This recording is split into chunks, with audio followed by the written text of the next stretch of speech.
Esto es Contraplano.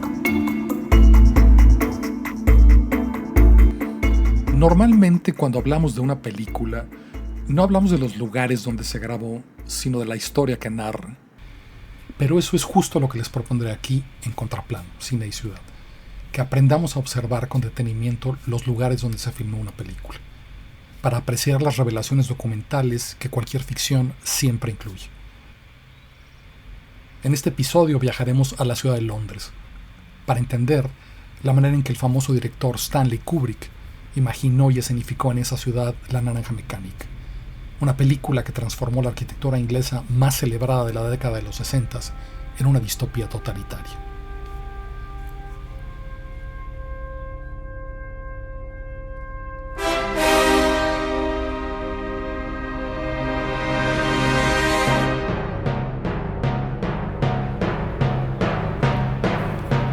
Después del alto costo de $12 millones y las pocas entradas en taquilla de 2001 Odisea del Espacio, Kubrick se ve forzado a demostrar que puede trabajar con poco dinero.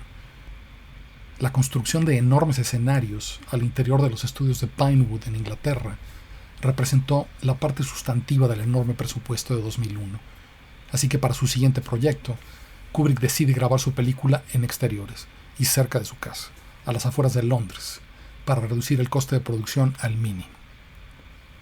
Durante el rodaje de 2001, uno de sus colaboradores les recomienda La Naranja Mecánica, una novela del escritor inglés Anthony Burgess, inspirada en sucesos acontecidos a su esposa en plena guerra, cuando fue víctima de robo en las calles de Londres mientras estaba embarazada.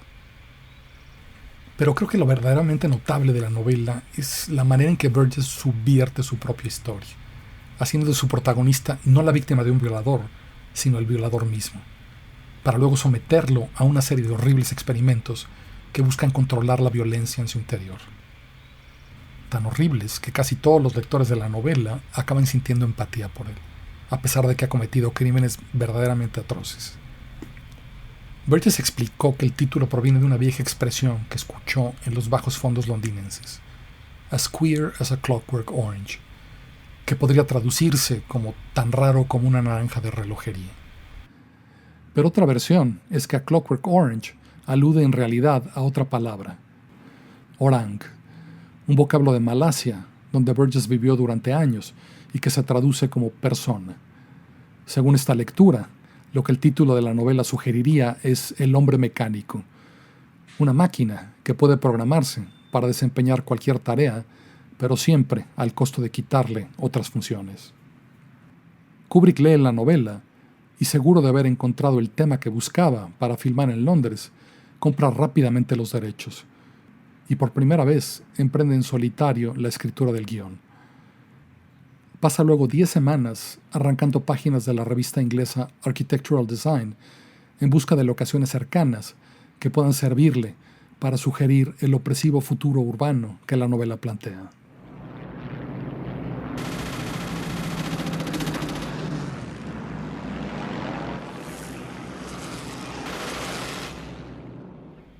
La Segunda Guerra Mundial dejó a Londres en ruinas, y la necesidad de reconstruir la ciudad, y particularmente las viviendas de bajo costo, era entonces un problema apremiante.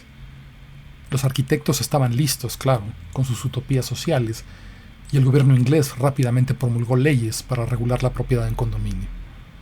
La construcción de enormes conjuntos habitacionales arrancó así a un paso acelerado.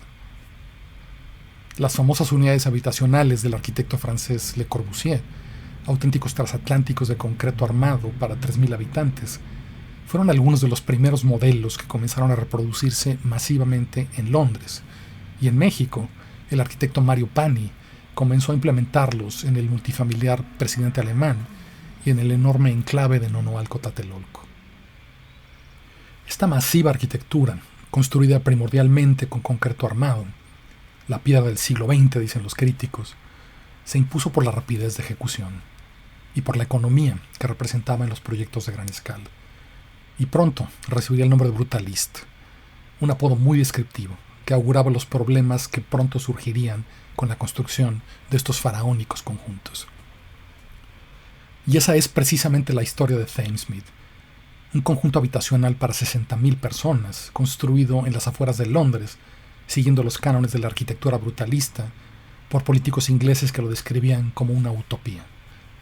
Un experimento social que en apenas 10 años se convertiría en un barrio bajo. Estas son las palabras de Harold Wilson, primer ministro de Inglaterra entre 1964 y 1970. La única respuesta es más casas.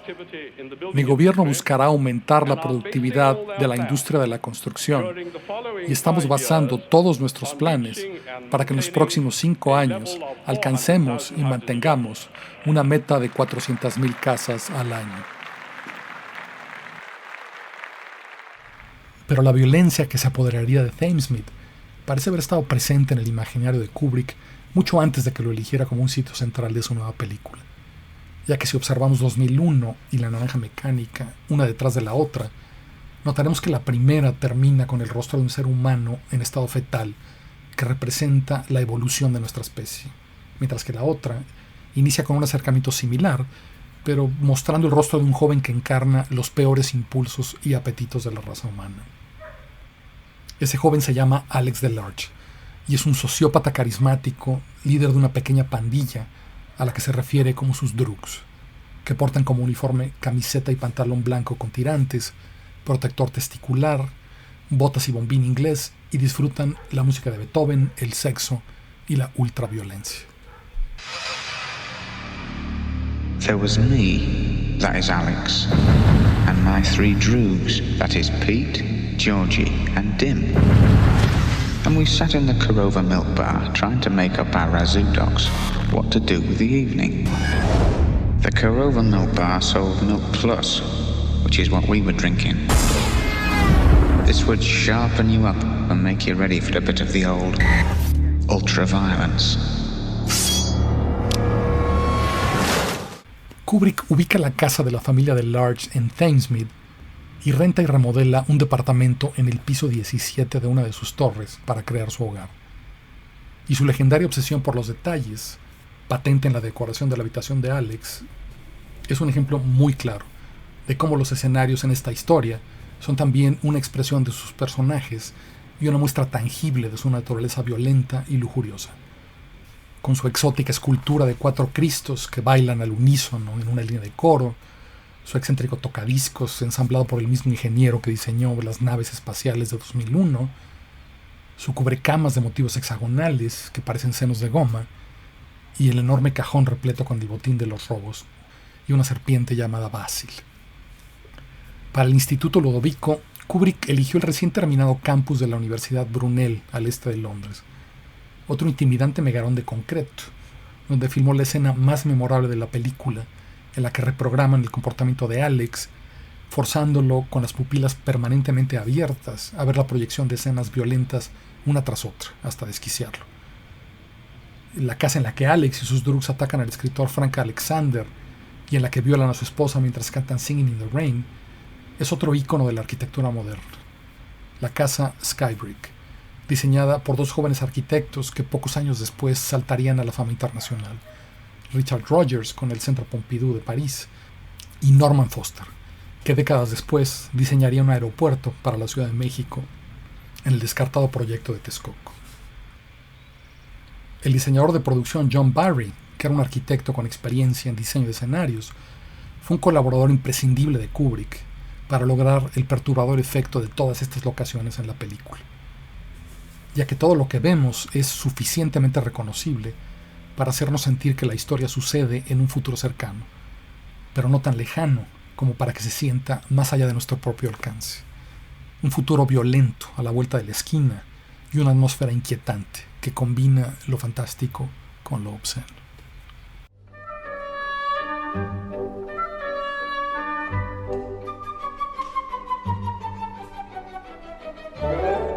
Algunos críticos han equiparado la dirección de